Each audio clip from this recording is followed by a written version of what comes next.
विदेश नीति में भी बहुत बड़ा परिवर्तन आया है। इसके अलग अलग पहलू तो हैं ही, और मैं सबसे पहले सुरक्षा की परिप्रेक्ष्य से आपको समझाना चाहता हूँ कि पाकिस्तान से जो आतंकवाद हो या चीन की जो सीमा पे दबाव हो, भारत खड़ा तो रहा है और मुकाबला कर रहा है, पर हम जो हैं दुनिया को समझा सके हैं कि हमारी स्टैंड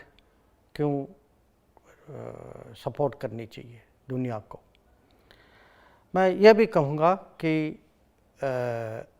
हमारी जो क्षमता जो है सिक्योरिटी और डिफेंस के मामलों में, क्योंकि हमारे रिश्ते बड़े सप्लायर्स, बड़े देशों के साथ और मजबूत बने हैं, तो इसका भी हमें फ़ायदा मिल रहा है। ग्लोबल एजेंडा पर हमारे जो मुद्दे जो हैं आतंकवाद का हो या ब्लैक मनी का हो, इस पर भी हम जो हैं दुनिया को हम समझा पा रहे हैं। और जो लैंड बाउंड्री एग्रीमेंट जो हमने की थी कुछ साल पहले बांग्लादेश के साथ, और जो हमारे रिश्ते जो हैं म्यांमार के साथ, उन्होंने जो है नॉर्थ ईस्ट में आतंकवाद और अलगाववाद के धारा जो हैं उनको बहुत अभी मार्जिनलाइज कर दिया है। तो ये है सुरक्षा की परिप्रेक्ष्य। अगर आप देखें देश की प्रगति और उन्नति की दृष्टि से, और हम कहते हैं इंग्लिश में डिप्लोमेसी फॉर डेवलपमेंट, तो इसमें हम जो हैं सफल रहे हैं कि फॉरेन डायरेक्ट इन्वेस्टमेंट कैपिटल या टेक्नोलॉजी या बेस्ट प्रैक्टिसेस दुनिया से भारत की तरफ ज़्यादा मात्रा में आए, और हमारी जो ईज़ ऑफ डूइंग बिजनेस जो है इसकी मैसेजिंग ठीक तरह से हो दुनिया को। हमारे जो एक्सपोर्ट्स जो हैं वो तो इस पिछले साल रिकॉर्ड लेवल पे गए, $400 बिलियन से ज़्यादा। और इसको मैं आपको प्रोजेक्ट के उदाहरण में भी आपको समझा सकता हूँ कि बुलेट ट्रेन प्रोजेक्ट जो चल रहा है, या बैम्बू की जो प्रोडक्शन और उसका यूसेज जो है नॉर्थ ईस्ट में जो बढ़ रहा है, या जो हमारे नमामि गंगे में जो अलग अलग टेक्नोलॉजी की जो हम उपयोग कर रहे हैं, तो ये बहुत उदाहरण हैं कि हम जो हैं फॉरेन पॉलिसी को, विदेश नीति को कैसे देश के डेवलपमेंट में डायरेक्टली यूज़ कर सकें। ये भी है कि देश की प्रतिष्ठा जो है पिछले 8 सालों में एक नए स्तर पर गई है, और ये राजनीतिक मुद्दों पर भी है या सांस्कृतिक उदाहरण भी हैं इसके। हमारे कुछ इनिशिएटिव्स हैं जैसे इंटरनेशनल सोलर अलायंस या coalition for disaster resilient infrastructure.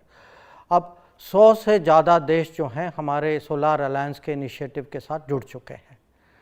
अगर आप संस्कृति की बात करें तो जिस तरफ से योग दिवस अब पूरे दुनिया में मनाया जाता है, ये तो किसी ने पहले 2014 के पहले सोचा भी नहीं था। और छोटी चीज़ें हों, बड़ी चीज़ें हों, मैं कह सकता हूँ कि आज आयुर्वेद हो, भारत की इनोवेशन और टैलेंट जो हो, हमारी फार्मेसी ऑफ द वर्ल्ड जो इमेज जो बनी है, जो वैक्सीन मैत्री के तहत हमने पूरे दुनिया को कोविड महामारी के समय में vaccine, made in India vaccine पहुंचाई है, ये सब आज मैं सचमुच कह सकता हूं कि भारत की इमेज कुछ अलग हो गई है। और आखिर में मैं ये भी कहूँगा कि जो सामान्य नागरिक जो हैं उनके लिए क्या फ़र्क पड़ा पिछले 8 सालों में, और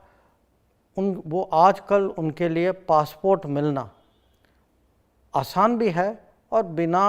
कोई करप्शन के है कि डायरेक्टली, क्योंकि बहुत सारी चीज़ें अब डिजिटल में हो चुकी हैं, या जब बाहर जाते हैं